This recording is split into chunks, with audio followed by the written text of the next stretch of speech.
আজকে আমার এই পদক্ষেপ শুধুমাত্র আমার জন্য নয়, পূর্বেও আমরা দেখেছি যারা অতিরিক্ত বার বাড়ছিল, যারা অতিরিক্ত ঢং করছিল, মানুষের সাথে খারাপ বিহেভ করছিল, তারা কেউই মার্কেটে টিকে নেই।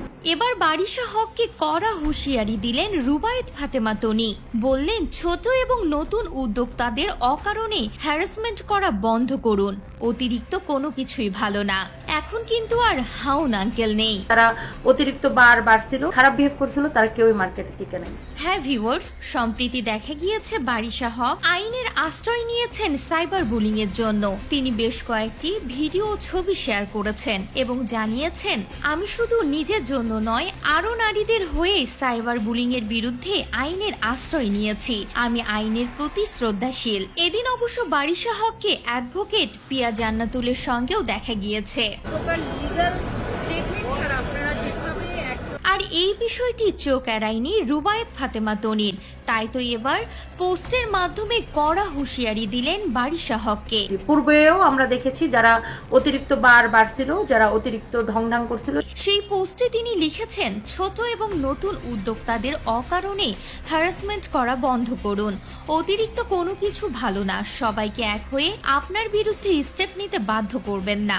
মনে রাখবেন, বাংলাদেশের 5 লক্ষ উদ্যোক্তা, সবাই এক হলে পালাবার পথ পাবেন না। আপনি নিজে কি করেছেন, আপনার জামাই কি করেছে মনে করে দেখুন। কেউ যদি কথাগুলোকে ব্যক্তিগতভাবে নিয়ে জামাই নিয়ে এসে ঝগড়া তৈরি করতে চায়, নিজের পায়ের নিচের মাটি শক্ত কিনা। এখন কিন্তু আর হাউন আঙ্কেল নেই। আর পাবলিক সাপোর্ট বলেন, আপনার ভিডিওর নিচে মানুষের যা কমেন্ট দেখলাম, সেটা আপনার জন্য শূন্যের কাছাকাছি।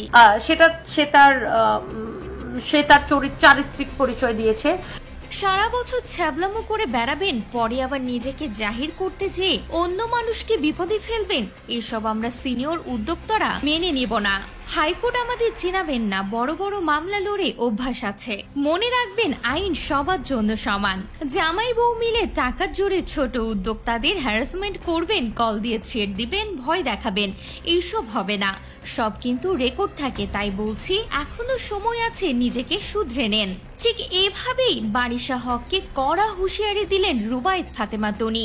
তবে কি তনির বিরুদ্ধেও আইনের আশ্রয় নিয়েছেন বারিশা হক, নাকি ছোট উদ্যোক্তাদের হয়ে এমন হুঁশিয়ারি দিলেন? এই নিয়েও প্রশ্ন উঠেছে নেট মাধ্যমে।